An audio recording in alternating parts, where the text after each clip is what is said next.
What is up, everybody, and welcome back to the Triple H podcast. Happy Hour Hoops.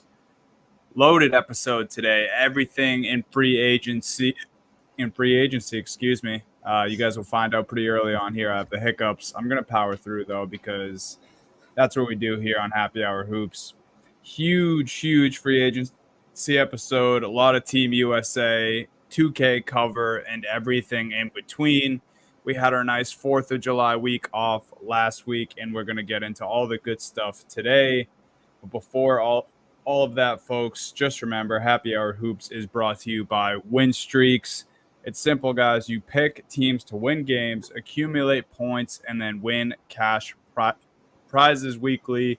Win Streaks is 100% free to play, and you can make up to 5 picks per day on the MLB, NBA, NFL, NHL, college basketball, college football. 100 players win cash prizes every week up to $2,000.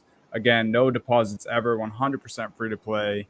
Use our code HHH when you sign up and start picking your favorite teams to win.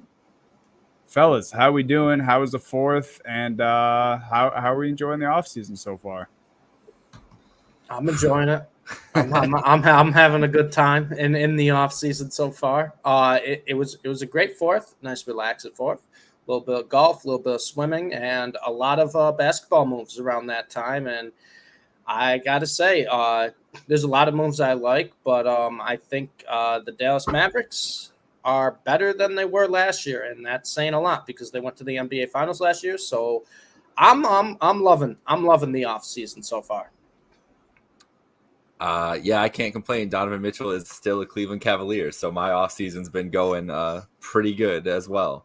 Pretty good. We'll get into everything. There's a lot of interesting moves that were made over the last couple weeks. Some stuff that I don't think we anticipated at all, that's for sure. But yeah, from my perspective, for my team, feeling pretty good. It's like part 1 feels good. There's still some stuff with the East and the Cavs and everything else got to go forward, but we'll get into that later with that discussion. Yep. So it's great. Off season, plenty of moves so far. Obviously, more to come. Probably none bigger than Paul George to the Philadelphia 76ers on a huge 4-year, $212 million deal. Obviously, in the later days, added Caleb Martin as well. Guys, what are we thinking about Philly? What are we thinking about Paul George in Philly? I think it was the right move for them. I think probably a lot of teams were intrigued about Paul George after, the Clippers weren't willing to give him that 4th year. Philly kind of had the most cap space, made the most sense, and they just went for it. They needed to get another guy next to Embiid and Maxey, and they did that. What's the outlook on Philly here? I mean, I think we knew this was happening ever since Paul George and Joel Embiid were on the ESPN set during the finals when they were on that one time, and the way they were looking at each other. It's like they've clearly been talking for a while. But in terms of the actual fit, I kind of love the fit here. Paul George kind of gives Philly exactly what they need. And now you kind of look at Paul George as he could be the 3rd option on an offense, which is scary to have a guy like Paul George as your 3rd offensive option. He brings so much more to the floor defensively than Tobias Harris does. And Paul George is someone really, I think, when the biggest issue I had with Tobias Harris, and I say this all the time, is he's a good 3rd option, but when Embiid's out or Maxey's out or you're losing a couple guys, he never steps up, right? He still kind of plays like that guy. Paul George is a guy who can step up, and we know Joel Embiid is not a beacon of health. He is going to miss games. He has missed games pretty much every year, and he continues to get hurt, it feels like, every single season. So you need a guy who can step up like that. We saw Maxey kind of was all right in that role for a little bit, but a lot more comfortable when Embiid's on the court than when he's not. I think Paul George gives this offense so much more flexibility, and honestly, it's a move that Philly almost felt like they had to make. You look at what Boston was this year. You look at the team Boston has put together and the fact that they were able to pretty much keep everyone. You look at what the Knicks have been doing to try to make their push. Philly's got to make a push too. And Philly has been a team that has been in the worst spot in basketball, or really in any sport in my mind, where you're not really good enough to get like a game-changing, franchise-changing player in the draft, but you're not bad enough to kind of blow up everything. Yeah, obviously they hit a home run with Embiid, but kind of have all the other picks kind of fell through. But we know what Ben Simmons, Markelle Fultz, they were disasters if you look at it for what it is, for what they did to help Philly. So they had to make a big splash in the offseason because they're not a bad enough team to make it in the draft. I think getting Paul George is a move that's going to help them a lot in the East. And now it'll be interesting because now you have a guy like Paul George and Joel Embiid, your top two players who kind of have fallen short in the playoffs. Maybe the perfect formula is having them together. So we'll see. Or it's going to be a complete disaster in the playoffs. Yeah, or that too. Or the other option. For the Sixers had to do something like this. Like this was the year that they had all the money. This is the year they could make something happen. And as you said, Paul George is a perfect guy to slide into this. Basically taking the Tobias Harris spot. He's going to be better than that. We know that. We've seen what Paul George can do when he's the primary scoring option. He's had some really, really good years in Los Angeles. And I'd say primary a lot of the times because Kawhi's been missing in action basically since that trade happened. Like there's never been a consistent time where we really saw the two of them together. The one time we did, it was right before the pandemic and we were talking about Clippers, Lakers, Western Conference Finals. Like that's what we were discussing. That was the run. And pretty much since then, it's been quiet for that team. A lot of hype and not a lot of substance from it. But Paul George has been pretty damn good through all those years.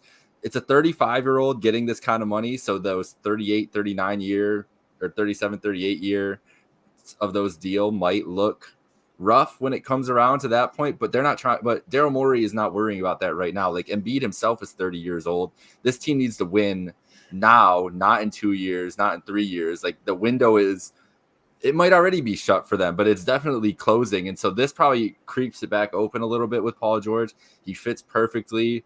What worries me is I hope that he is more off the ball. I don't want to take away from Maxi's development, what we saw from him. Hopefully he's more additive to Maxi than kind of taking away those opportunities. But just to have another high level guy on this team around, they have a pretty solid roster. I like the moves that they made all around. I like adding Andre Drummond to this team as a backup big. I like the Jared McCain pick as a guy who can get some minutes. I'm glad you said that, Jake. I was going to say that because go ahead. It feels like they got one of the better guards in the draft. And yeah, they lost some guys. Yes, they brought in Paul George, but that pick at 17, I feel like, or 16, right one before the Lakers. I actually think it was really good for them, and they were able to do what they can after signing Paul George to this big deal. They brought in Eric Gordon as well, a veteran sharpshooter. So yeah, they lost pieces by bringing in Paul George, but I think they did a good job of constructing as where they're at right now. Yeah, I agree. And it feels like McCain's going to step in and be able to like have a role on this team, whether it's a big role or not. Feels like he's going to have to be with this 8-9 man rotation that they have. Keeping Oubre around is huge. It's a good move for a team. Do we think it's enough for the Celtics and Knicks? I don't know. It really just depends on Joel and his health through the year. If Joel can be an MVP candidate like he has been when he's healthy the last couple of years, I think the sky's the limit for this team now. I think they're in the best shape they've been in since, ever with this team. Like, really? Like, if we're really thinking about them as contenders, I feel like it is. I feel like the reason their offseason is, acceptable or even, I think it's above average, probably good, close to great. Can they compete with the Knicks and Celtics? Who knows? But I think it's a win of an offseason for us to not definitively say no, that they can't compete with those teams. Yeah. I think it's up in the air. I think it's a we'll see. But look how good they were before Embiid got hurt with just Maxi and Embiid essentially. And you already mentioned it, Jake. Like, yeah, they had Tobias Harris, but PG is a better version of that. So. Yeah, I think it's a win of an offseason. They kept Embiid. They didn't have to do anything else drastic, and they're bringing a guy like Paul George. And like I just said, we can't definitively say that the Celtics and Knicks, clear Philly now. So here we are. hopefully this works out for Philly. I'm excited to see Paul George and some new threads away from that Clippers team. It was just obviously starting to get stagnant for a multitude of reasons. And now we get PG as a third option, like Jake said, which is, could be scary. And shout out Philly. It must be a fun time to be a Sixers fan. It feels like Paul George wanted to go there too. He was kind of hinting at it. Like I said, during the kind of end of, after the playoffs, like into the offseason before it happened. Like I said, when they had him up on the panel on ESPN with Embiid, like you could tell, like these two, it's like they've been talking. Do they want to play together? But we also knew this while he was still on the Clippers, that Philly was always a place that Paul, was looking to land. So sometimes, when a player is happy where he is and wants to play for that team, it can make a world of a difference. And I know, he's 35 years old and he's going to be 39 at the end of the contract. But sometimes that almost gives you almost like a fountain of youth type of style where you're playing in an environment, you're happy around guys you want to play with. You almost play, a little lighter. And I feel like that's kind of how Paul George is probably going to handle this, where I feel like he's almost a perfect fit for Philly because he wants to be in Philly. Yeah, for sure. It's a perfect fit, I think, personality, fit-wise, scheme-wise, all of that. Now they just got to let it. Now it's got to play out on the court with Paul George and Joel Embiid, who have, like you said, maybe they need each other to turn it around, but we'll see. We will see. And now let's get to the biggest deal of the offseason, maybe the biggest deal in NBA history. Have we seen a 6-team trade before? I think it was first 6-team trade ever. I'm pretty sure. And the crazy part is no one knew it was a 6-team trade at first. I think a lot of people didn't even know it was a trade at first because it was like a sign and trade type deal where only a little bit got sent back to the Warriors, right? Like a couple picks was the thing. I think was the first announced, or maybe it was just I don't even remember how it was first reported, but then all of a sudden, a few days later, we get told it's a 6-team deal. So let's start with your Mavericks, Steve, because you said it at the top of the show, and I'm actually in complete agreement. And I think that I'm being serious when I say this. I don't know if we have other Mavs fans who listen, but they probably don't want to hear the Celtics fans saying this. But I don't think the Mavs are getting enough credit for their offseason thus far. I know they lose some guys. People are a little bit upset about Josh Green, who can give them some tenacity, athleticism, deep defense. Obviously, one of your better perimeter defenders goes out the door in Derek Jones Jr. Yeah, that one was tough. But if you're able to add a guy like Klay Thompson here, and then not to mention Najee Marshall, who I think is a good depth piece, and then Quentin Grimes, who we haven't really even got to see his full potential, another sharpshooter on the roster. And then, of course, Klay is this big thing who has something to prove. He's out, with a vengeance, and I think he still has a lot of good ball left in him. And this is, someone saying this who doesn't even particularly like Klay Thompson, the player, all that much. But, I think this is a great deal. It's kind of similar to the Paul George thing. It's like you get a guy like this who's your third option. You have to be super excited. And like you said, Steve, a team that was just in the NBA Finals makes an addition like this. I like the Grimes thing. I like the Marshall thing. They're probably not done.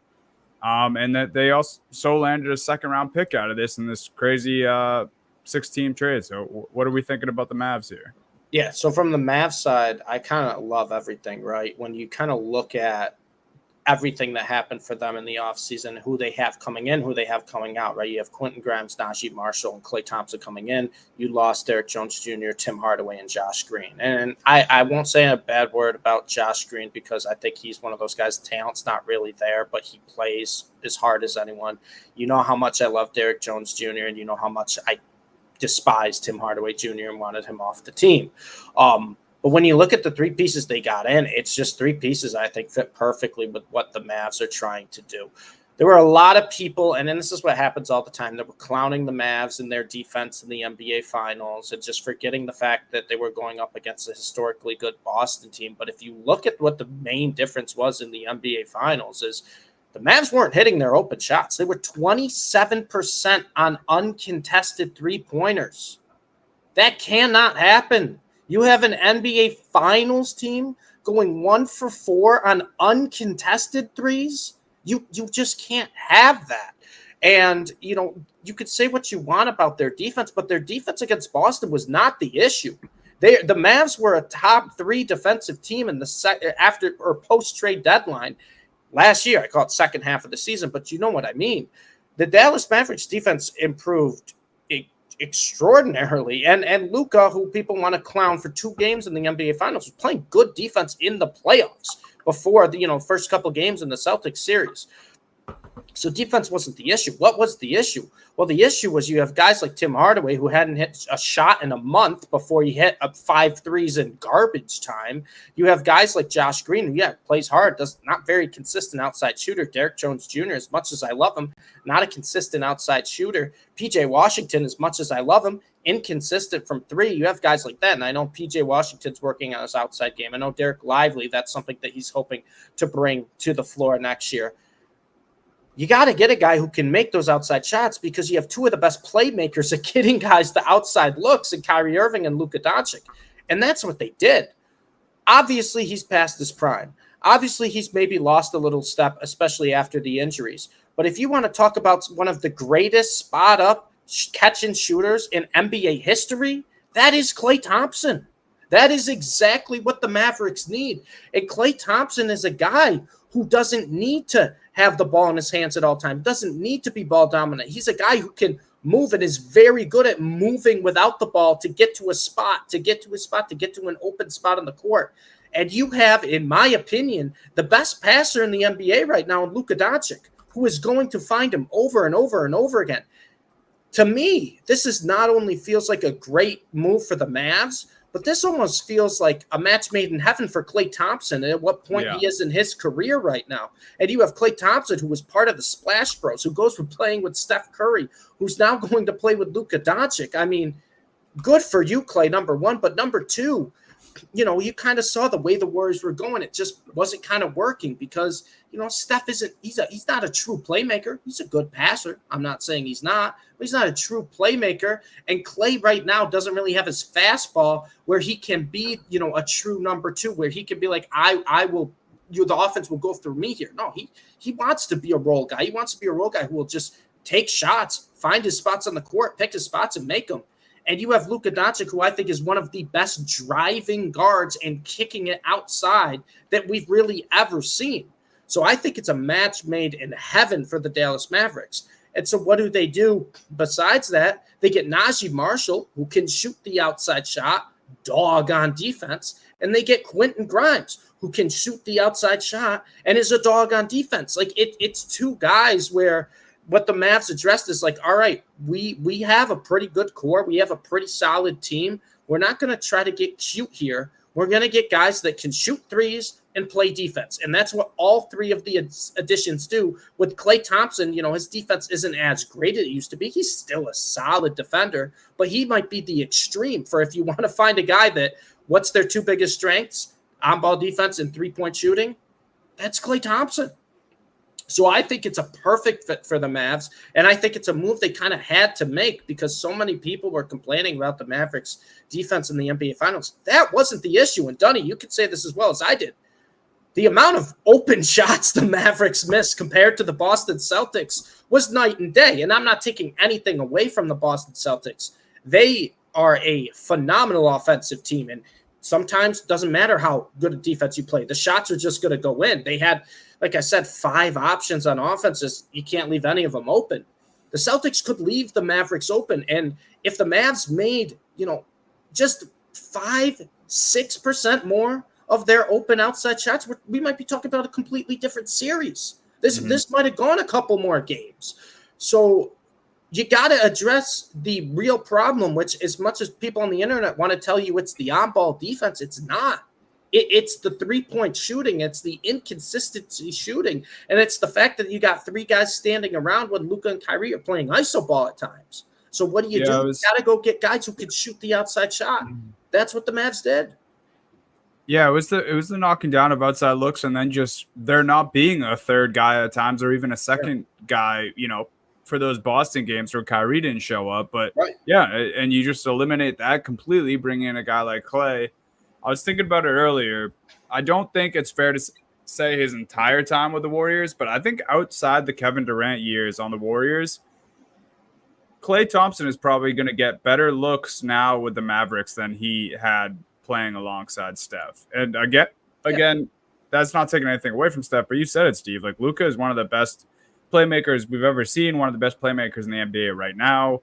And then Kyrie, he's not a slouch of a playmaker either. No. And just the amount of attention both those guys draw is similar to Steph. Now, Luka might draw even more attention than Steph now. And I'm going to be a realist here. Those Kevin Durant teams, it was crazy because you have Steph and KD drawing both all that in their attention. prime. Yeah, both in their prime. I'm sure Klay got better looks then, but outside of those 2 years with KD, Klay's probably going to be like, holy shit, this third option thing's pretty cool, and he's going to get a ton of open looks, opportunity to kind of revive his career. Jake, what was your initial thought on the Klay signing or trade? I think everything Steve said about Dallas needing somebody like this is exactly where I was at too. Like, just the shooting that he brings and the threat that he can bring, even if he doesn't ever return to that shooting form, he's gonna stand there as that threat, whether it's in the corner or whatever action they get him in on. And yeah, like you just said, Dunny, his looks are gonna be as easy as they've ever been. Like, Steph was running a lot of off ball. Like, Steph loves to run around screens and get his shots that way. That's what they did with Klay before too. Klay doesn't have that same kind of movement anymore. And the Warriors never really figured out how to kind of get Klay back going. And it really wasn't the priority for them because it wasn't what was going to make them the best team going forward. That's where a lot of that, friction, that's how this move ends up happening and how he ends up out of there even as a legend of the Warriors. There's a lot of friction among his role and everything else. So, yeah, I think this is a better fit for him. I think he wanted a change of scenery and wanted just a different role and away from all the chaos and the expectations of the Bay Area and everything. Like, not even obviously they dealt with great expectations throughout the whole run, but I'm more just like the expectations of everybody wanting him to get back to the old Klay, right? And all the Warriors fans thinking like, oh man, like what he used to be, what he could have been. He didn't want to come off the bench. To the bench. Yeah, exactly. All of that stuff. It all adds up to it. And so you go to this situation where it's a clean slate.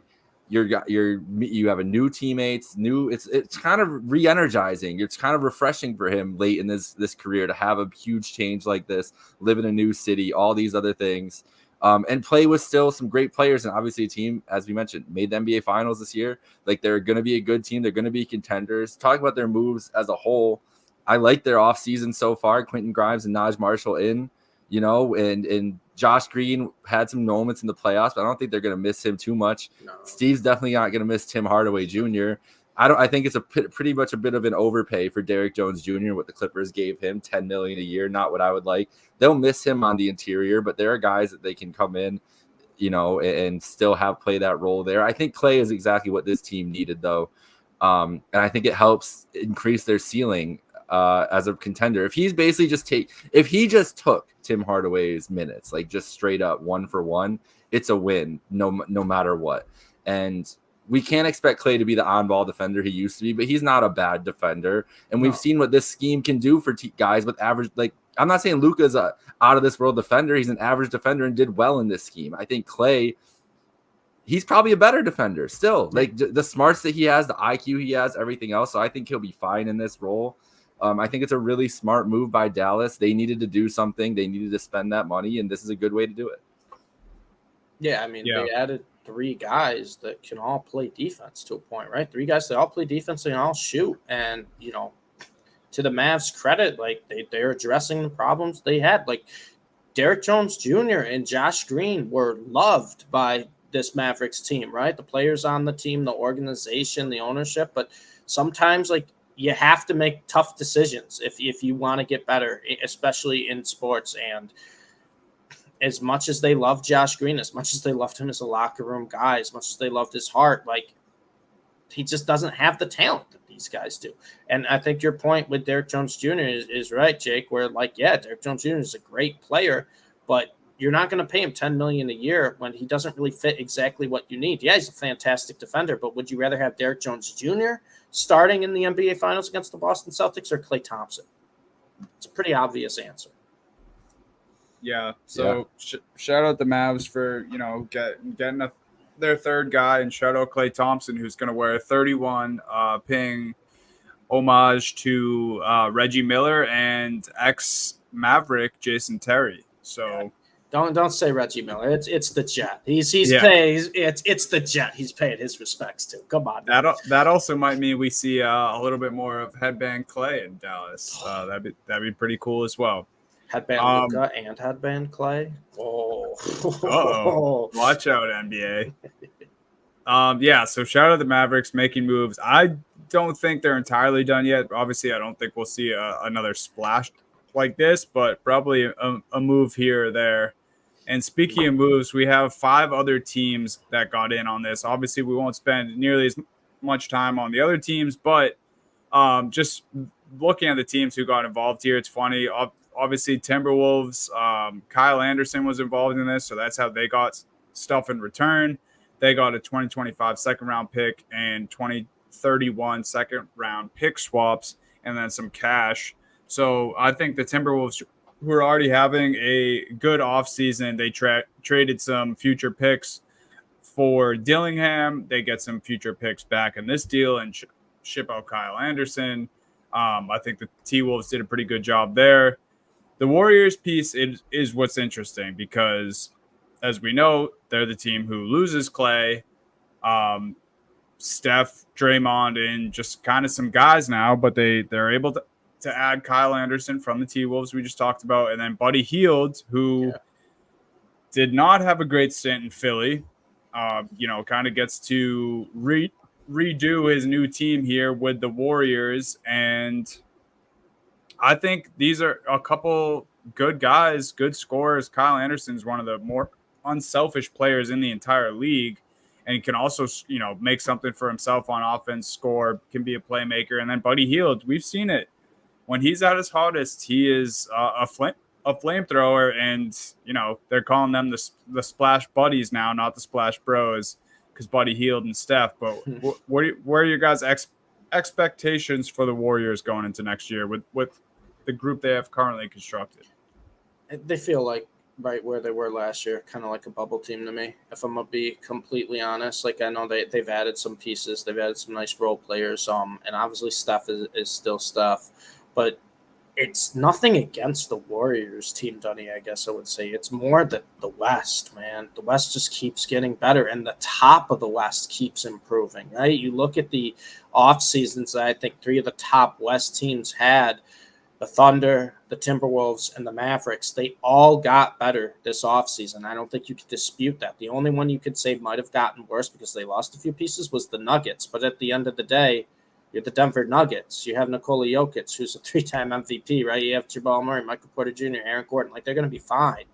But it's just the top of the West just kept getting better and better. So I feel like the Warriors are kind of in the same spot. They're in that weird place that I don't think a team wants to be, where you have a star like Steph Curry, who's still very, very good, but you don't really want to go all in to put pieces around him because you're probably not going to win the finals. You're probably going to come up short. I think their last finals win over the Celtics was really that final, finals of the Warriors dynasty. But the dynasty's never truly over until Steph leaves, so you can't really rebuild, and it's Steph Curry, right? You're just going to kind of ride the bike until the tread on the tires fall off, essentially is what the Warriors are going to do. So you want to put pieces around them to be competitive, which I think they're kind of doing with some of the role players they're adding. And maybe they make a splash, who knows? But they just feel like that bubble team to me. And there's a lot of young teams in the Western Conference too getting better. San Antonio Spurs improved a lot this offseason.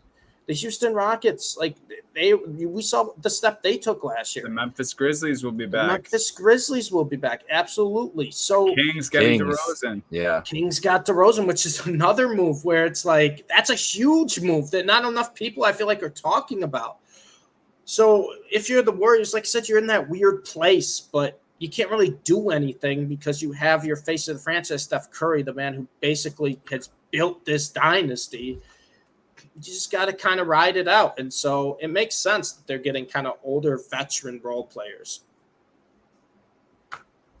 Yeah, agreed. Jake, any critical thoughts on the Warriors and Buddy Hield and Kyle Anderson?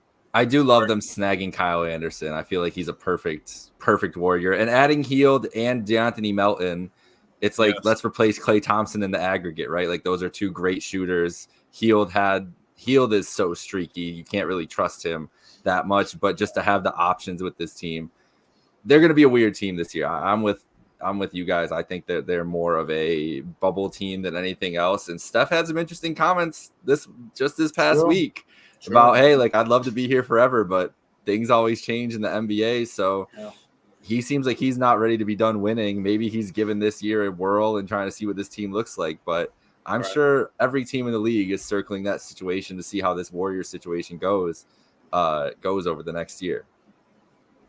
Yeah, it'll be interesting for the Warriors for sure. It's going to be weird as hell kind of seeing Steph and just a bunch of guys now. Obviously, Draymond's still there, but we saw last year his game is obviously on the decline.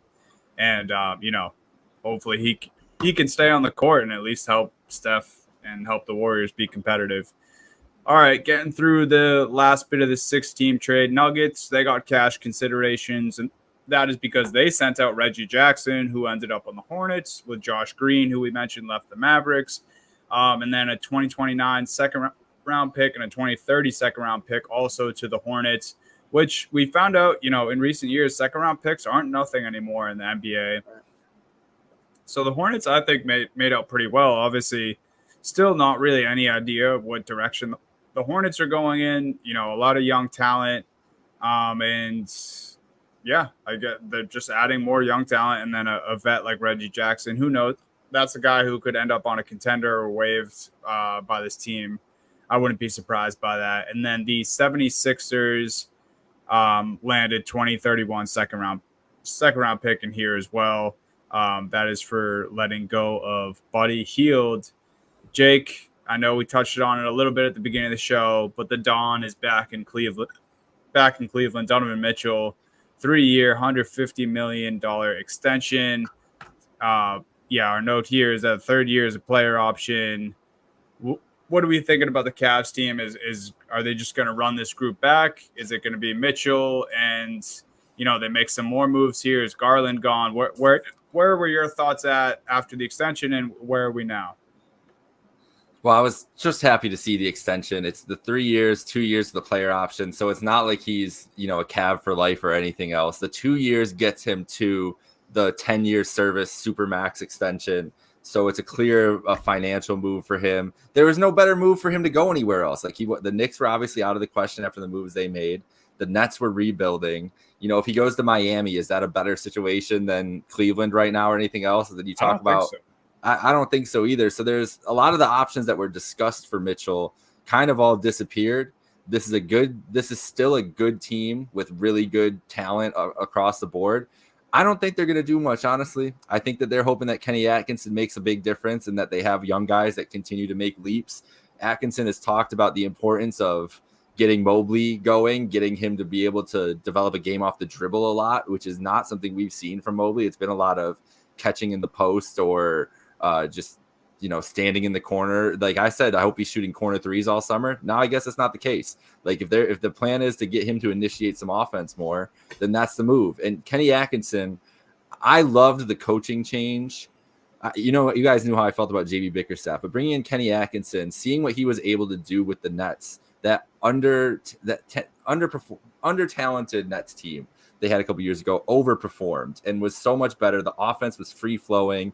They were a lot of fun to watch. They were a really enjoyable team, and the sets were really good. And I think that that's the biggest criticism of JB Bickerstaff is that offense would go so stagnant. We saw it in that first playoff series, even against the Celtics a little bit before Mitchell got hurt. But really in that Magic series, it was more like, Don, just go do something and save us. He had 50 of 94 in one of those games or something like that. It's ridiculous. And that shouldn't happen with the talent they have on the floor offensively. Mobley still has to refine that game, but he should still be more involved. Garland obviously needs to be more involved in this offense. And so I trust the coach more than I did. I still don't like the roster around the stars there. I want to see, there's been talks about a Cam Johnson trade that the Cavs have been interested in there. That would be a dream as the 3 for that lineup would be a shooter like Cam Johnson. But if they're running it back with the same group as last year, you hope for some better Dean Wade health, because they were really good at their best when Dean Wade was starting and playing at the 3 and with his shooting ability and size and everything that he brought. But the big thing is you got to get Garland and Mobley back on track, and you got to figure out a way to play with those 2 guards together. JB had no interest in doing it. He just said, give the keys to Donovan. Everybody else is going to fall behind that. I don't think Kenny Atkinson's going to do that. I think he's going to spread the ball out more, spread the scoring around. It'll help Mitchell be more efficient, and I think it'll help Mobley and Garland get back to that spot where people in the league are talking about them as, potential future all-stars and kind of the hype that they had, because it's been last year was bad for both of them. And I don't think that that's going to be indicative of, I wouldn't say bad, but it just wasn't living up to the expectations that we all had for them. And so I think that's got to be the focus going forward. And I'm excited about that. But this team making a lot of moves, I think that they're just going to stay put now. I think their big move was keeping Don, and they're like, all right, let's see what we can do. Don't know if this team's good enough to compete in the East, but hey, if they're healthy and the coaching is better, it's definitely an improvement on last year. Like they started tuning out JB Bickerstaff by the end of that year. And I think that is the biggest, and who knows how much coaches actually matter, but I think when you have a bad coach, it matters. And that's what the Cavs are dealing with. Yeah, and they were never healthy really all together at the same time last year. So it's kind of a weird situation of like, you never really kind of fully saw what you got, right? You got another year of Mobley developing, Garland, Allen, I like the team on paper, right? It has its limitations, and we know that there's been other teams in the East that have gotten better, but we've seen this team go kind of toe-to-toe with every other team in the Eastern Conference. Like, they've shown they can win. They've given Boston some of their toughest games in the past couple of years of any team in the East. So I think you're right, Jake, where, their goal was, let's re-sign Donovan Mitchell. They got the deal done. And it is weird to be like, should we switch things up? Should we go out, try to get this person? And should we, move on from this guy? Because we never really saw this team fully healthy and fully playing together at any point last year. Even when they were on the court at the same time, it was like Donovan's nursing an injury or Garland's nursing an injury. Like, they were never 100% fully healthy at the same time. And, they're kind of a young team too. I know Donovan Mitchell isn't the youngest, but, Mobley and Garland are younger guys. Like, maybe they're going to improve. Maybe they will take a step forward. Maybe sometimes, like, it's the internal development is what you need for a team rather than getting someone. I personally think the Cavs do need to get a move, though. I really do think there's a hole in their starting lineup at the 3, and they've been mixing and matching different names in there, and it just hasn't really worked. It hasn't really fit. And I also think, too, you've got to find someone you can play small ball with, because you can't have Allen and Mobley on the court at the same time in certain situations or against certain matchups. So I do think the Cavs need to make a move. I don't think it has to be a huge move, but I would like to see maybe a couple role-playing wings they can add to help with that rotation. I would have loved to see them trade Karis LeVert, but Karis LeVert had his best years with Kenny Atkinson. So now I'm like in a middle of ground. That's true. That's true. Atkinson knew how to fooled us those years too. He really fooled did. us until he was a walking bucket those years. So that's like him in a microcosm. Karis LeVert is why I'm excited about Kenny Atkinson, because if he can get the most out of a guy like that, can he get the most out of a Wade? Can he get the most out of an Okoro offensively? Like, imagine if Okoro was a plus offensive. No, but okay. I'm just saying, maybe I just think that JB Bickerstaff was very good at getting an underachieving team to make strides. I don't think he was good at having a team with talent, take the leap and be a real contender. And I don't think he was good at coaching offense. Like, the Cavs were playing 1995 basketball all of last year. And so that just doesn't work. And I think Kenny Atkinson, what he did with the Nets, obviously, he was with the Warriors for the last couple of years, and we know how they run their offense and everything else. I think the Cavs are just going to look like a different team this year. Yeah, I think they'll be better. I think the 3-team combination of the 2 teams that played in that 7-game series, the Magic and the Cavs. And then I think the Pacers just aren't getting enough love here in this offseason, which, it's tough when we saw the run the Celtics just had, and they literally are bringing everyone back. So they're going to be very good again. We talked about at the top, Knicks, Sixers, they kind of stole the show early on in the offseason.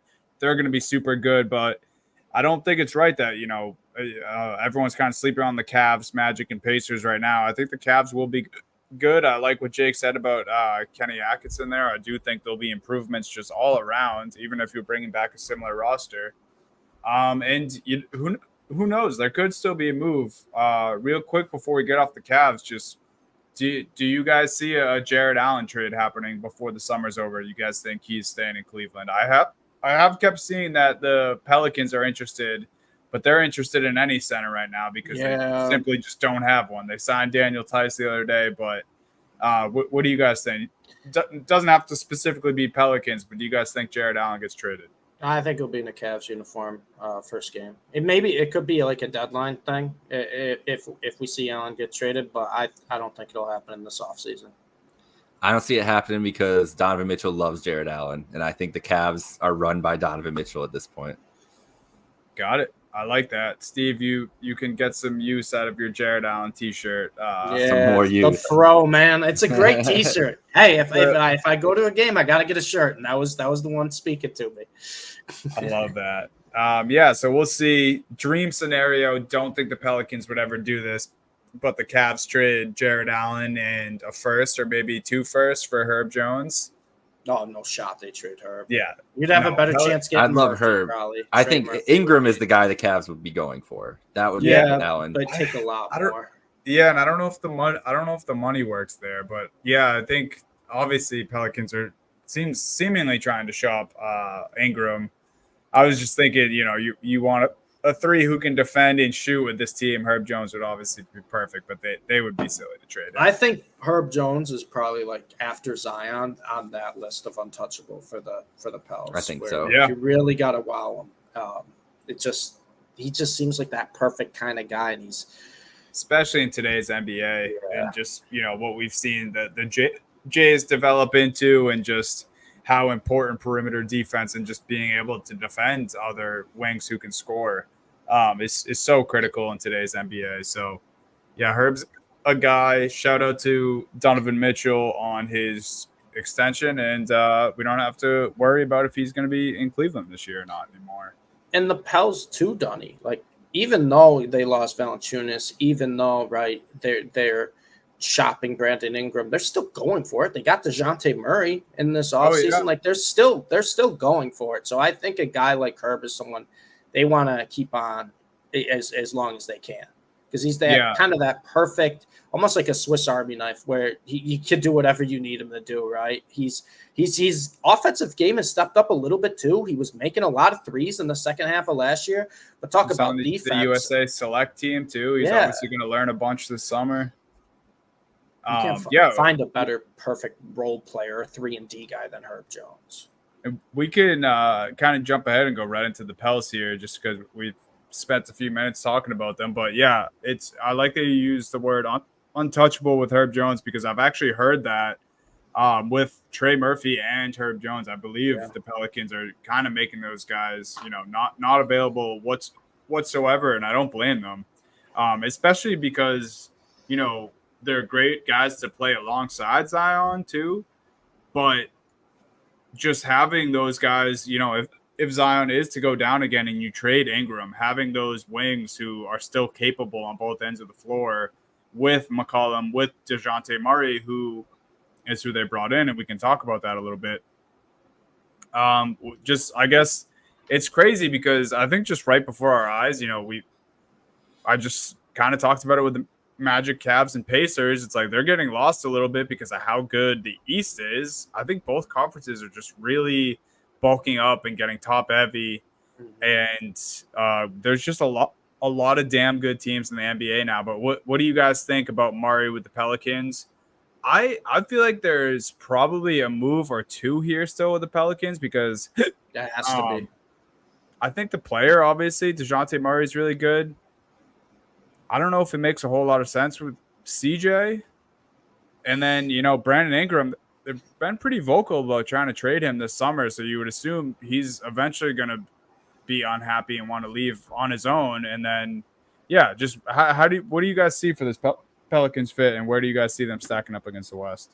So I think it makes a decent amount of sense with CJ, to be honest with you, Donnie. DeJounte Murray, I think one of the big reasons he didn't work in Atlanta with Trae Young is they're both playmaking guards. Yeah, they can score.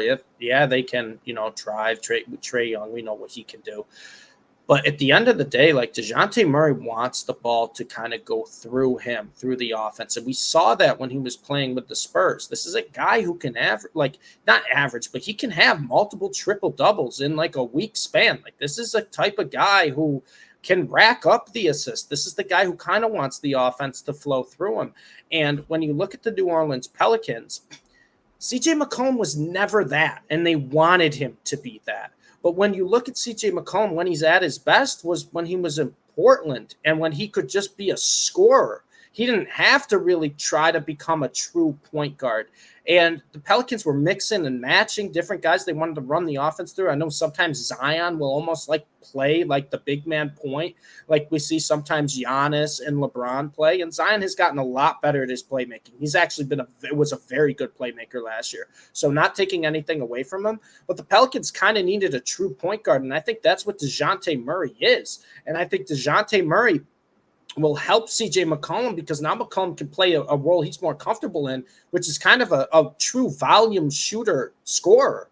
And when you have that, you can maybe try to trade Brandon Ingram and try to get some pieces for him because you have the star in Zion Williamson. You have now the true scorer in CJ McCollum, and you have, the perfect role players in Trey Murphy, Herb Jones.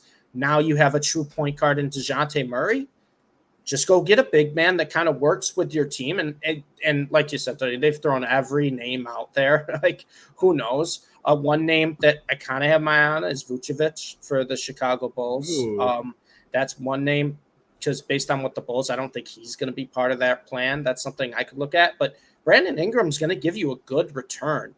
And even if it's guys that maybe you have to wait on a little bit or more draft capital, I'm completely fine with Trey Murphy stepping up and playing 30, 35 minutes a night. You have DeJounte Murray, CJ McCollum, and Zion Williamson, who are all better scoring options than him. You could play small ball with those five guys, right? Jones, Murphy, Murray, McCollum, Zion.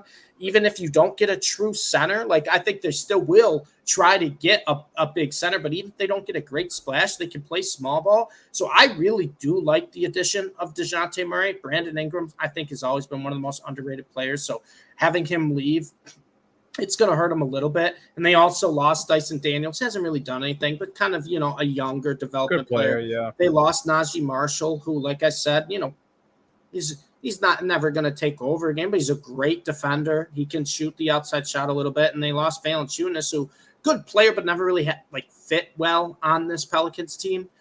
So I kind of like the direction. What the hell the Wizards are doing, man? Yeah, who knows what the Wizards? I'll let the Wizards do their own thing because signing Valanciunas to a multi-year deal. Oh, I mean, getting rid of Denny Avdija, the way he's improved, makes no sense to me. But that's a whole nother conversation. Kuzma and Valanciunas, man, it's the future. No, it's not. It's not the future. But I do think this is going to be a more comfortable role for DeJounte Murray because as good of a scorer as Trae Young is, he's a playmaker. The offense goes through him. DeJounte Murray wants the ball to kind of go through him to run an offense, and the Pelicans were not knowing who was going to be that guy every game, right? It was a mix and match. If you go from a betting side and you're like, whose assist props am I going to take tonight? Ingram, McCollum, Zion, they were all like 4.5. Like you never knew. Now you kind of have a true point guard in DeJounte Murray. So I think it's going to help them a bit. And like I said, when we were talking about the Warriors, we were talking about the Mavericks, the best teams in the West got better. So if you want to compete, you have to make moves, and sometimes you got to take risks. And right now, the Pelicans do have a few holes to fill, but I think their roster construction is going to be a little more cohesive than it was last year. And I think bringing in DeJounte Murray, who I think is a true point guard for this team, is going to help them substantially. Yeah, Yeah. it's they should be solid, man. I'm still very interested to see what they do at or before the offseason ends with the center position, and then I think this will be a fun year for Zion if he can stay healthy. I think it's a better put together group for him, especially if Ingram goes. I think it's only going to benefit Zion, which might sound a little strange, but I do believe that. And yeah, that's the Pelicans adding DeJounte Murray. Jake, did you have any New Orleans takes you wanted to get off your chest?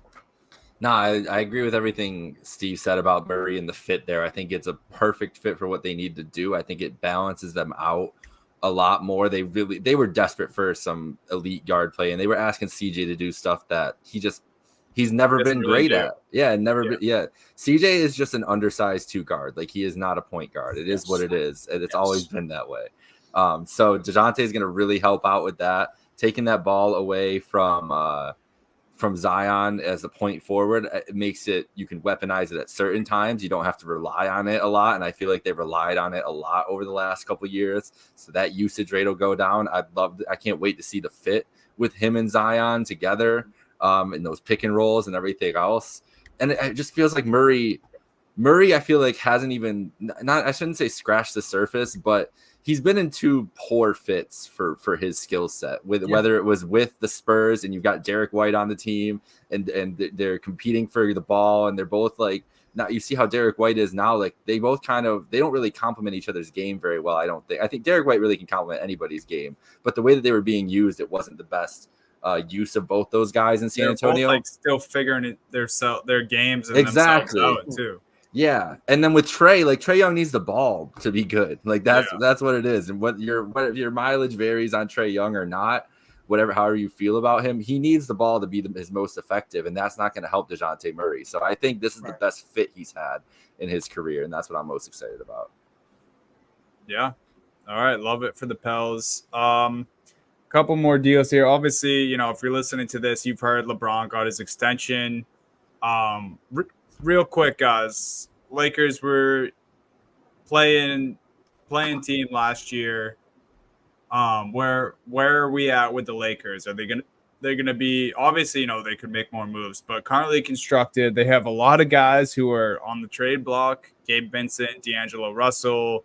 I don't know if Rui was thrown into that list too, but basically all their guys outside of AD, Reeves, Bronny, I'm sure, and LeBron, tradable for the Lakers. I just don't know if they have any suitors who are willing to take them. So LeBron signs his 2-year, $104 million extension, second-year player option. Nearly 40-year-old LeBron James and the Lakers. Where are we at with this group? Play-in or better than that? I'm still kind of playing. They haven't added anyone, right? And like I said, the West, the top teams have been adding guys. Even some of the middle teams of the West have been adding players to get better. The Lakers really haven't added anyone. The biggest offseason story with the Lakers was they drafted Bronny. And, we have our thoughts on that. And I don't think he's NBA ready. I have been very vocal about that.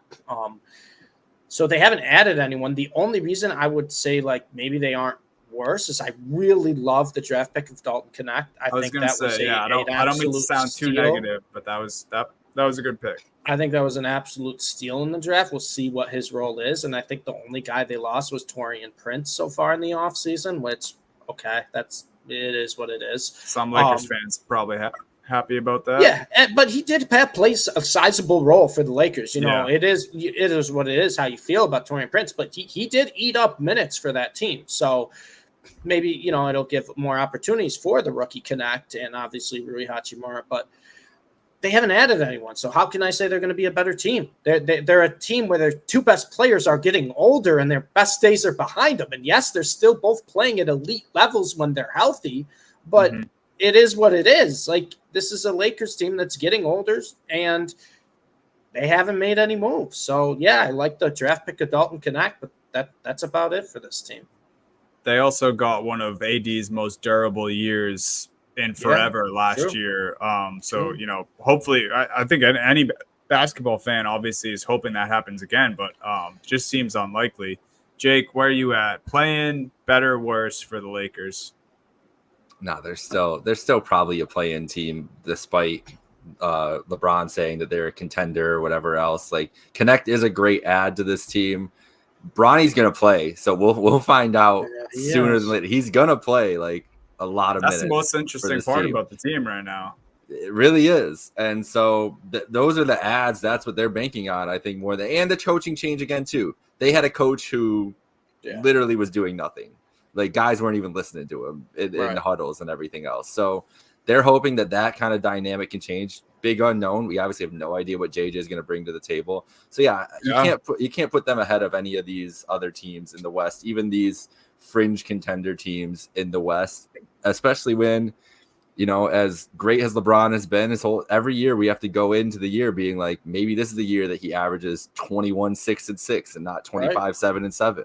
Like, it could happen. I'm not going to bet on that, but it could be the year. And the biggest thing that I'm encouraged by for the Lakers has nothing to do with LeBron. It's JJ saying that he wants to utilize Anthony Davis in a way he's never been used before, as kind of the hub of the offense and everything else. Not unlike how Jokic is used, and not saying that Anthony Davis is Jokic, but he has, obviously we know the talent that Davis has. And if there's some other way to maximize his offensive ability and JJ can find that, that's the best case scenario for this team. But really, if LeBron's just doing the same thing he's doing, you know, there's still a ceiling on that with the talent around him. I think AD makes the biggest difference for this team. Do you think AD will hold up, though, being used in a role like that? But he did play how many? He played, I think, 68 games last year. Yeah, no, he played a lot higher than that. So, you know, the 65 game rule is working. That's all I can say about that. Yeah. he played 76 games last year. Yeah. And the last time that's the most he's ever played. The last time he played, the most he played before that was 75 in 2017-18. So I didn't think it was that many. That's me neither. Yeah. So, and I like that you mentioned JJ Redick too, because I think he can get a lot more out of a guy like Austin Reeves as well, which I know Lakers fans were kind of upset the way Darvin Ham used Reeves. So we'll see. It will be interesting for sure. I think they're probably hovering around a play-in again, and this is not because this is Lakers hate. This is just how good the West is. We've been talking about it all podcast, and we're going to talk about another Western Conference team right now, which is DeRozan. We kind of teased it, but he joins the Kings, you know, in the way of a sign and trade. And De'Aaron Fox said earlier this offseason that he wants to be part of winning culture, and he kind of hopes the Kings start making moves that way. And they bring in a guy who's perfect for this team. You know, they have the interior presence with Sabonis. They have the speedy scoring guards in Fox and Monk. And now they have DeMar DeRozan to kind of slot in as that wing scorer for them, who showed us in Chicago that he's aging like fine wine. His points per games have gone up every stop he's gone to, from Toronto to San Antonio to Chicago, where he's a 25 point per game scorer. And now he joins the Kings. The best way I can pose this for you guys, because we're talking about how good the West is. The Kings were the 9 seed last year. I'm going to say this trade bumps them up at least 2 spots. So Kings next year above or below the 7 seed in the Western Conference. And it's tough. I think it's like the same conversation with the Lakers. It's like, well, not the same, because we think the Kings got a great deal better with this trade, but the West is so good. I mean, it's crazy, because if you say like what the ideal Kings lineup could be of Fox, Monk, Sabonis, Murray, and DeRozan, I'm like, how can I say that's like close to a bubble team?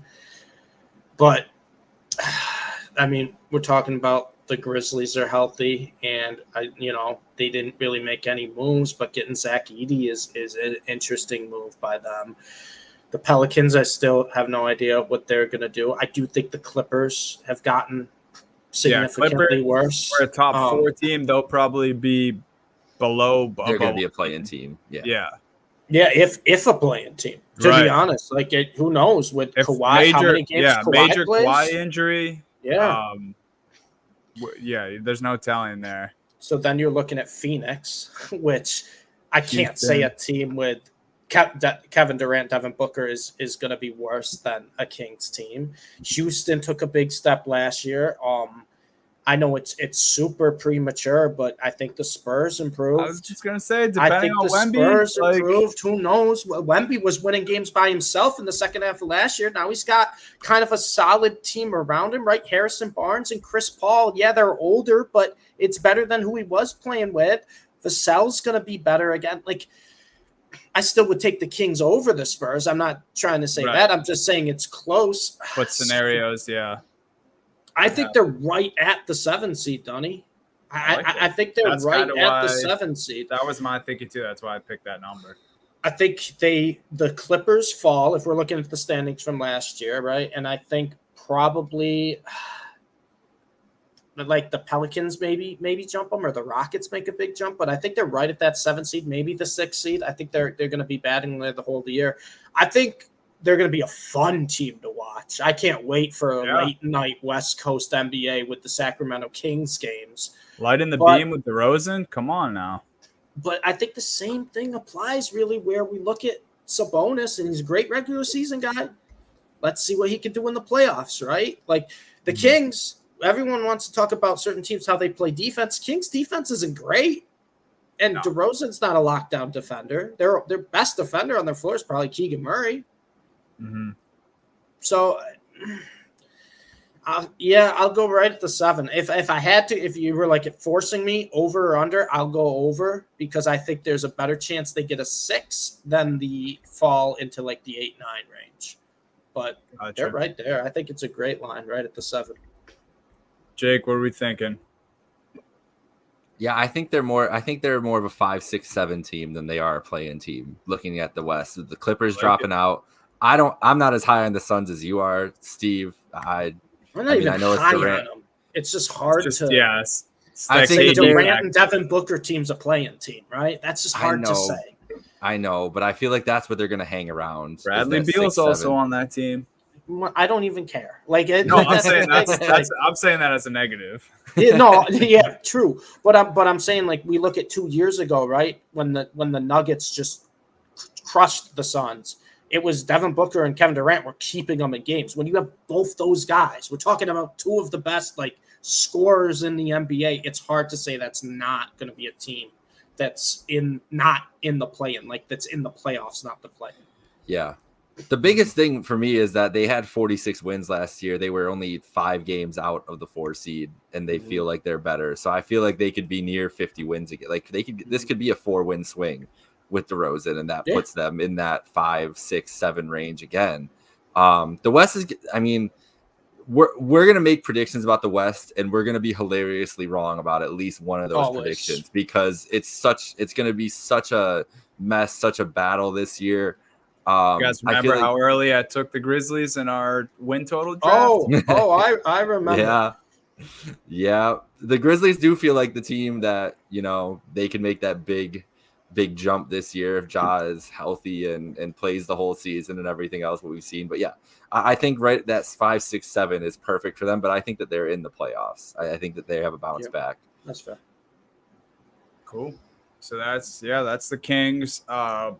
Steve kind of mentioned it. Our last real thing that we have here is Chris Paul waived from the Warriors, now playing with Wemby in San Antonio. We just talked about the Kings. Harrison Barnes ends up in San Antonio as well. So, just another veteran guy you can play on the wing. Just a good guy to have in the locker room, good guy to have on the court. I think he still has some good basketball left in him. Obviously, not the Harrison Barnes of the Golden State Warriors, but still a solid player.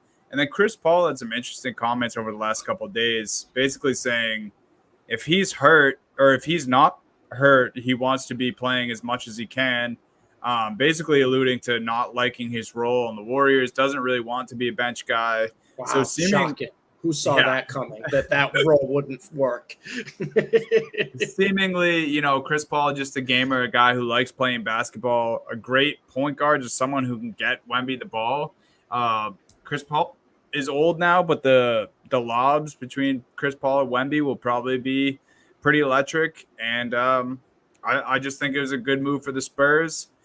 I kind of wanted to see more of a splash from them, but they drafted Castle, traded the Dillingham pick, and it looks like this might be not a tank year like last year, but just kind of see how it goes when Wemby has a point guard and letting guys like Vassell and Shohan still develop. But what quick thoughts on the Spurs here? What did you guys think?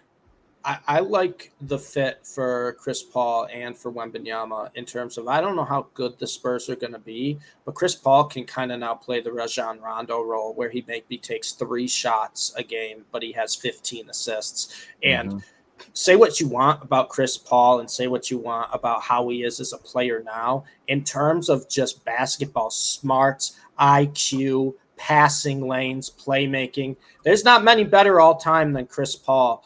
And for Wemby to just have that, even if it's just for a year or two, will be huge for his development. So I almost think this is kind of a move to help Wemby accelerate his development and almost accelerate the rebuild. Because, on paper, it doesn't look like a great team. But I think the additions, the veteran presence of Harrison Barnes and Chris Paul are really going to help a guy like Victor Wembanyama, which was on a really young Spurs team last year. So you want to bring in some vets. So I do like the move. I don't know how much it'll affect them necessarily right away. I think they will be a better team, but I don't necessarily think that's because of Paul and Barnes. I think that's because Wemby is just a freak, and we saw what he was able to do in the second half of last year, where he could single-handedly beat some of these top teams. So I like it. I really do.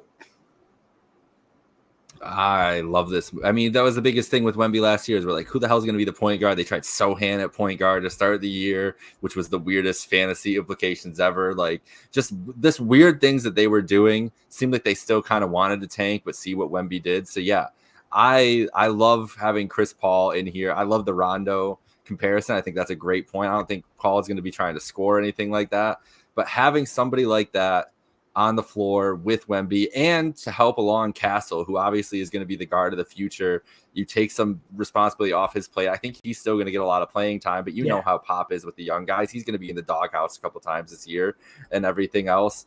I just love doing this for the development of Wemby, putting him with a guy like Paul and seeing what that looks like on the floor. Like, obviously Chris Paul in the last legs of his career and everything else, but still one of the smartest basketball players we've ever seen in our lives.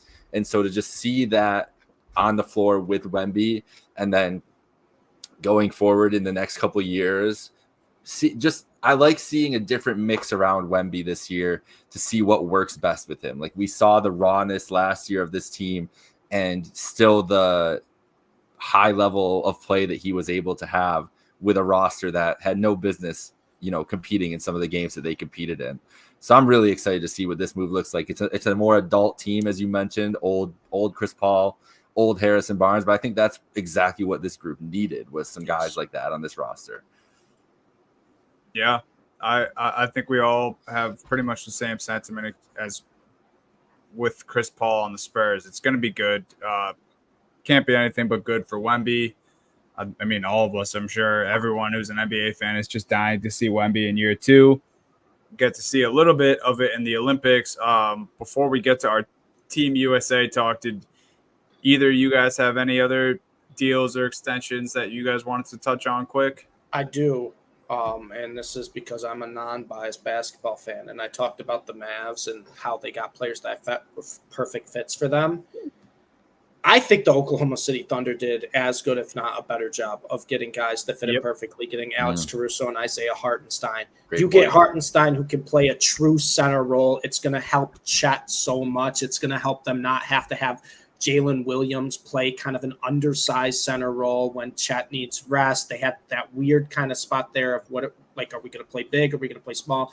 Hartenstein is fantastic. He's also an absolute dog down low on defense. We saw what he was capable of with the New York Knicks. And then Caruso, another guy that just, You look at the Oklahoma City Thunder and the lineups they can have and the defense they can have.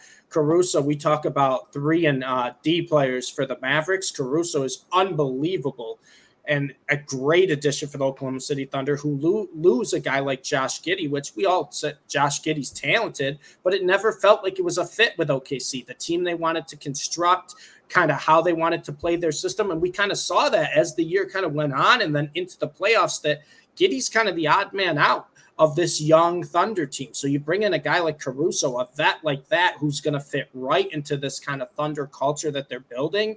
I absolutely love it. And I'll be honest with you guys, as good as I think the Mavs are, as good as I think the Timberwolves are, as good as the Nuggets are, I think right now, like, the Oklahoma City Thunder should be the team to beat in the West. I truly do, because they're only going to get better. They're such a young team. They've been playing together. They've been improving. And now you bring in 2 guys that I think filled the biggest holes in their roster last year and are 2 guys that are perfect for kind of what this team wants to do. It terrifies me because then I'm going to have to hate Oklahoma City fans on Twitter for the next who knows how many months, especially when they, if they beat the Mavs or, we have another playoff series like that. But I got to be honest here, and I think the Oklahoma City Thunder made the perfect moves. Yeah, man. I'm in total agreement with that. That's the way, when we were talking about the West a little earlier, one of the things I was thinking was the Thunder could just win like 68 games next year, and I don't think I'd be surprised. Like, and that's no disrespect to the Nuggets or anything. That's how they feel, though. Like, this team was dominant this year, and they're better. They're just better the next year. Getting Giddey off this team and not worrying about in trying to involve him in the offense. Caruso is a perfect. The Bulls trading Caruso. I mean, it's sad to see him go in Chicago. It makes a lot of sense, but anybody that was getting him was getting a ready-made guy for a title contender, and he's back on a winning team. Fit. He's a perfect fit, perfect role. Perfect fit. Hartenstein getting overpaid a lot, I think, but they can afford to do it. That's the thing. Yep. This team doesn't have to pay these big contracts right now. Yeah, exactly. Right now is the time to do it. So, but when I saw that sticker shock for Hartenstein, I was like, damn, 27, what is it, 29 million per year or something like that. It's hefty, but I think it's worth it. And it's going to help Chet out a lot too with that defensive side of the ball more than anything. For sure, man. Yeah. Shout out the Thunder. My thing is, I agree with Steve. I think they're probably the favorites right now to come out of the West as things are. If SGA, can do what he did this year again, next year. It's also, it's crazy that they have these 2 great additions that we all think are awesome for this team and good fits. And we talk about how, they just got so much better. It's crazy because this is a team that was going to get better regardless, just because of how young they were. Like guys like J-Dub, the other Jalen Williams, Chet, like these guys were all going to improve anyway, because I don't think we've seen any of those guys at the peak of their powers. And, just some of the other guys they brought back, like Wiggins and Isaiah Joe, like both of those guys, I think are also, set to improve as well. And then on top of that, they bring in a great rebounder, rim protector, and passer, Isaiah Hartenstein, which is an underrated part of his game. Yeah. And then obviously one of the best on-ball wing, just defenders in the league, and Alex Caruso. So shout out the Thunder. The only other deal I wanted to mention was just a shout out to my guy, Jason Tatum, signing the biggest contract in NBA history, 5-year, $315 million. So shout out JT. Speaking of JT, guys, Team USA had some drama today, if we want to call it that. We're gonna get into who we think the starting 5 should be and just how they fare against the rest of the world. But Kawhi Leonard announced, or I guess Team USA announced today, that Kawhi Leonard will no longer be on the roster. Smart move for him. Smart move for the Clippers, if you ask me. But Derek White was going to be his replacement, which we heard rumblings about this during the finals or maybe during the playoffs, that Derek White was a possibility if anyone were to get hurt. But the uproar today is that Jaylen Brown not getting the spot. Jake, you actually put me onto his tweet. I hadn't seen it until you sent it into the group chat. Oh, there's another tweet too. Yeah, the Nike thing, right? Yeah. Which I was going to get into, which first off, I'm super excited for Derek White. You know, he joins Tatum and Drew on the Team USA, Peyton Pritchard obviously on the USA Select team. So just hyped for the Celtics players who are in this position and have this opportunity. Obviously, I think everyone in the world knows that Jaylen is worthy of this. He won Finals MVP, one of the best players in the league this year, just won an NBA championship. And he tweeted the thinking emojis earlier, right when they announced that Derek White would be their replacement. And then I forget the exact verbiage of the tweet towards Nike, but he basically just said, Nike, like, what are we doing right now? And that leads me to believe maybe he is a guy who has spoken out about Nike in the past and, you know, doesn't really like all of what they stand for. He's worn Kobe's a number of times where he takes the Nike emblem off them. So it's just the Kobe shoe, no Nike affiliation. And I believe Nike is the main sponsor for Team USA. So maybe that's where he's throwing this jab in. The only other thing I could think of is that Steve Kerr is involved in Team USA. And, you know, maybe there's still bad blood from the 22 finals. He doesn't like Jaylen Brown, or Steph doesn't like Jaylen Brown. I don't know. Those are the only things I could think of. I think the people who are saying, you know, this is a hit to the Celtics chemistry, I don't think you watched basketball this year. I think Jaylen, more than anyone, just could not have been happier for the guys around him. And, you know, they all talked about it all summer after, or, you know, since they've won the championship, I should say. So I don't think this is a Celtics chemistry thing, but I do think it's strange what's been happening with, you know, Kawhi leaving and then the replacement. What are your guys' thoughts on this? Well, that's 2022. The tweet was, since when did Nike care about ethics when discussing the Kyrie Irving situation going on? That was the Jaylen Brown. That's at least one shot. I'm sure there's been plenty of other stuff behind the scenes. The thing about Team USA is it's all politics, as it is. It's a lot of politics going into the roster creation anyways. Donovan Mitchell didn't even get an invite, didn't get considered at all because he skipped last year to rehab his knee, didn't do any of the workouts. They're like, oh yeah, you're not worth it. I mean, I love Derek White. I would have picked Jaylen Brown and Donovan Mitchell over him. Absolutely. Like, Derek White's not my first name I would have picked. So I think there's different reasons going into it, and specifically with Jaylen and the Nike thing, it makes all the sense in the world that they wouldn't want to work with him and put him into this situation. Yeah, it doesn't make any, especially for it being Kawhi, the one that going, like, why would you not just replace that guy with Jaylen Brown, who is a similar guy, similar fit and everything else? That's the one thing. The basketball switch doesn't make sense to add Derek White in there too. So yeah, it's really fishy with the Jaylen Brown situation there, but the roster itself it's very well built to win an international basketball regardless. It's just a weird situation when that guy is clearly, you know, could be one of the best 12 players in America right now. Like, I don't think there's a question about that. Yeah. I mean, I agree. I mean, it's one of those things where it's to me, seeing it like this, it's not basketball. If you're going to be like, pick the best basketball players to represent Team USA, Jaylen Brown's comfortably on the team. So it has to be something more than basketball. I don't know if we'll ever figure out what the main reason is behind it, but in my mind, it isn't based on basketball skills, because anyone would tell you if they watched basketball at any point this year that Jaylen Brown's one of the best on the team.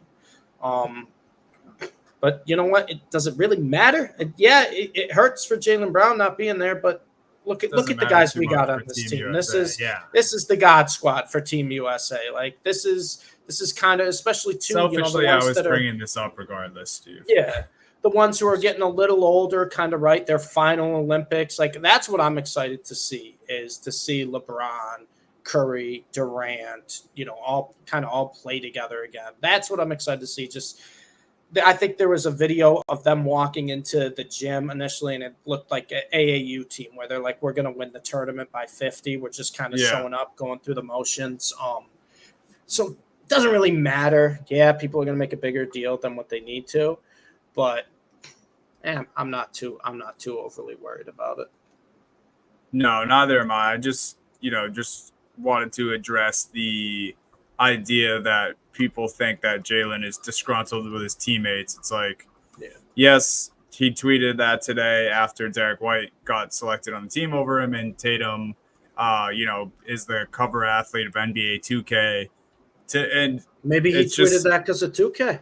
Maybe he tweeted that because he's like, I deserve to be on that cover. What are we talking about here? What are we talking about? Finals MVP, Eastern Conference Finals MVP? Not even do it to put them on together. What are we talking right? About? Right. Maybe that's what the tweet was about. I don't think so, but that's what everyone is trying to make it out to be. I think if you watch the NBA or even are closely engaged with, and that's one of the coolest parts about the sport is, that you get to see so much of the NBA players' personalities outside of basketball and on the court. Mm-hmm. I just think it's crazy to think a guy like Jaylen Brown wouldn't be happy for Tatum on the cover and then Derek White making the team. He can have his gripe with not making the team because, like Steve said, I mean, anyone who watches, Jaylen Brown is fit to be on this USA roster. Maybe it doesn't line up with Jaylen Brown's character to be jealous or exactly be jealous of his teammates. Like everything we've seen from Jaylen Brown so far at this point in his career would be the complete opposite of his character. So it would make no logical sense. Right.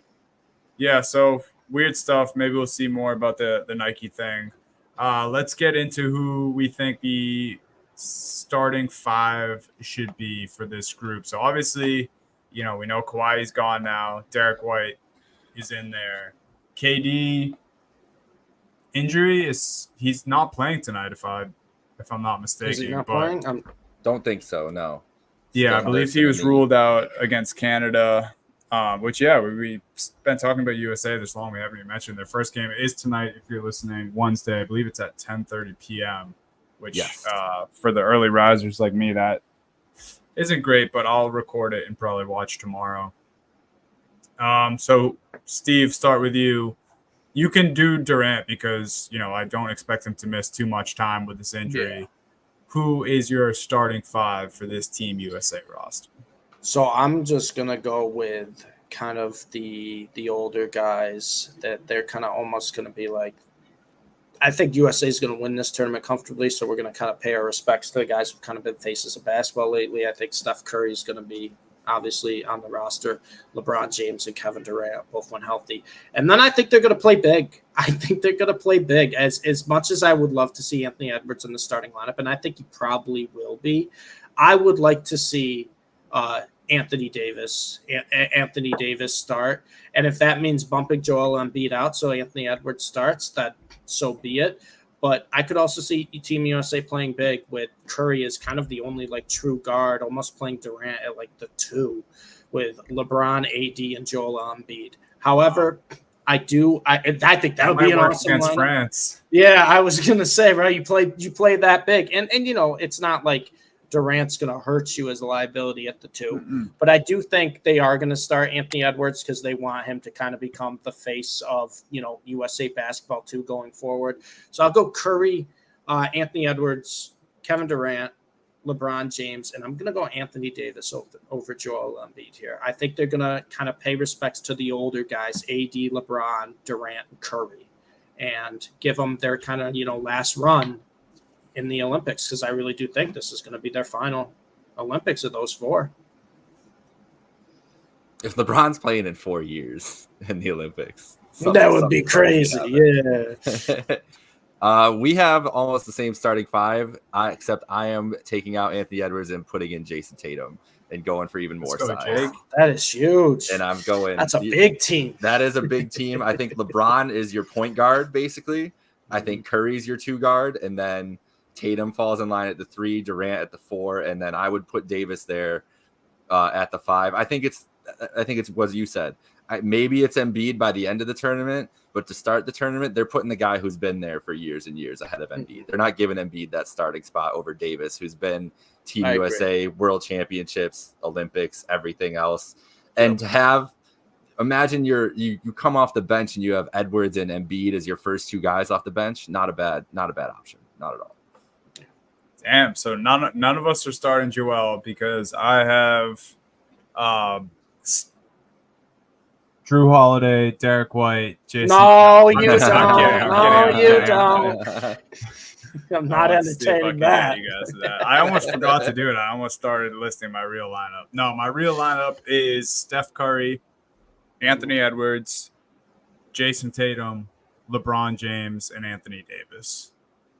I think I like the LeBron AD chemistry. I like what you guys said. I think AD should get the nod over Embiid for, just him being here before. I like the defensive factor a little bit more with Anthony Davis. And then not the exact same as you, Jake, because you had AE coming off the bench with Embiid. But I just like Embiid, the scoring and size off the bench, no matter who it is, because you also, in my starting five, you have guys like Halliburton and Drew Holiday and Derek White coming off the bench. So you put Holiday and White together with Embiid off the bench. Like that's pretty incredible. You have the two defensive guards who obviously can play a lot of offense. Halliburton, a great offensive player, and then Embiid coming off the bench.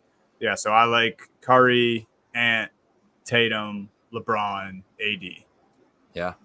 I like that. We're almost close. We were all Yeah. almost close. We're all right around there. I think There's no wrong answers with this group. Well, No. there's a wrong answer if you don't have LeBron or Curry. If you don't have Yeah. LeBron or Curry in the starting lineup, there's your wrong answer.